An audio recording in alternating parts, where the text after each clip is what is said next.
Let's solve this integral problem step by step. We need to find the value of where the integral of cosine square root x over square root x equals a times sine square root x plus c. To solve this, let's use substitution. Let u equal square root of x.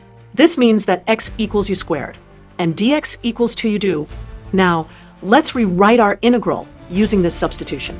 The cosine square root x becomes cosine u, and square root x in the denominator becomes u. When we multiply by dx, which is 2u do, the u's cancel in the denominator. This simplifies our integral to 2 times the integral of cosine u do. We know that the integral of cosine u is sine u, so our result is 2 sine u plus c.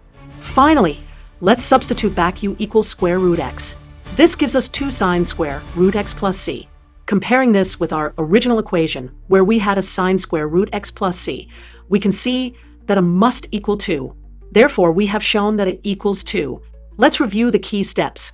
We used u substitution to simplify the integral, integrated cosine u to get sine u, and then substituted back to get our answer.